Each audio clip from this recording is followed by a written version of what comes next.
جناب عبداللہ صاحب ولد زاہد.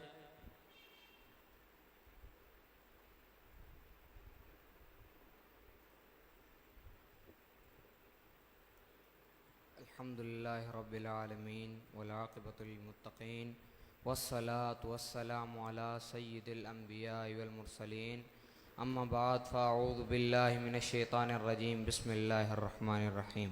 قال اللہ تبارک وتعالی فی القرآن المجید هل يستوي الذین يعلمون والذین لا يعلمون.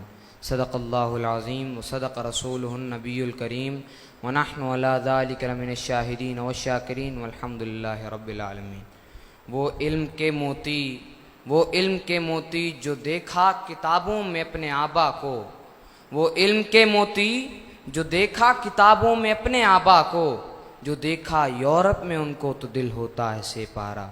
کاروان علم کے ہمسفر شاہینوں اور علم کی اجری راہوں کے شہزادوں، آج کی اس بزم کا موضوع سخن علم کی اہمیت اور فضیلت ہے. میرے ہمسفر شاہینوں، علم ایک انمول خزانہ ہے.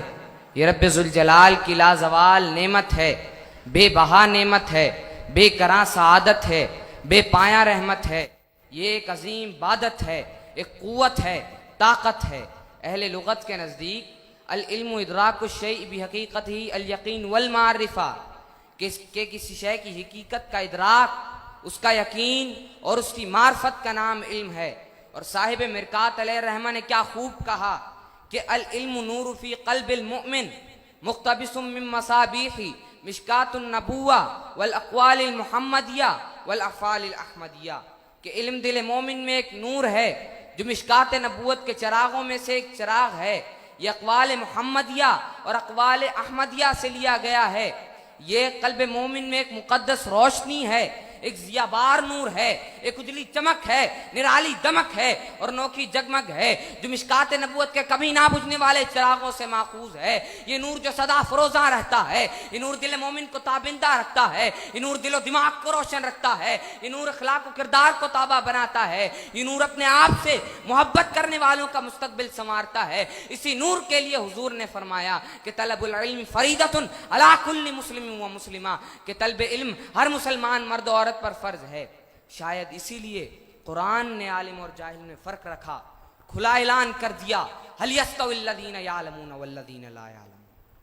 کیا عالم اور جاہل آپ کی نظر میں برابر ہو سکتے ہیں؟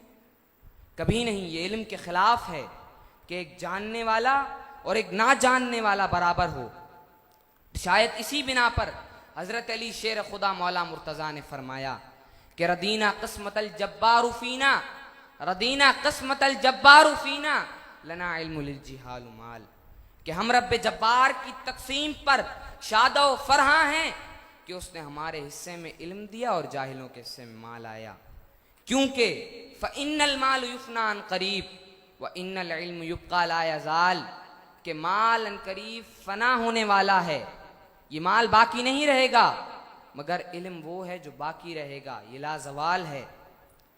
یارو یہ اسی نور کا فیضان ہے، یہ اسی نور کا انعام ہے، یہ اسی نور کا اعلان ہے، یہ اسی نور کا عرفان ہے، یہ اسی نور کا احسان ہے کہ انسان چاہ رہا ہے ترقی پر رواں دواں ہے، مسجود ملائکہ اور اشرف المخلوقات در کون و مکاں ہیں.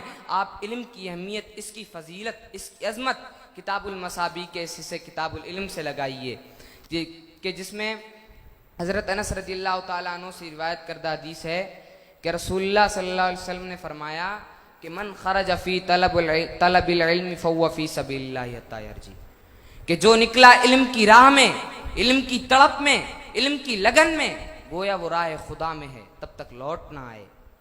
یعنی علم حاصل کرنے والے کی فضیلت، ایک طالب علم کی فضیلت اس مجاہد کی طرح ہے جو جہاد کرنے کے لیے نکلا. اگر وہیں مر گیا تو غازی اگر وہیں مر گیا تو شہید بن گیا، واپس لوٹ آیا جنگ لڑ کے تو غازی بن گیا. میں اپنی تقریر کا اختتام شعر سے کرنا چاہوں گا کہ علم کی شمع کو جو روشن کیا کرتے ہیں، علم کی شمع کو جو روشن کیا کرتے ہیں، زندہ رہتے ہیں وہ کہاں مرتے ہیں. رب زدنی علما وآخر دعوانا الحمدللہ رب العالمین.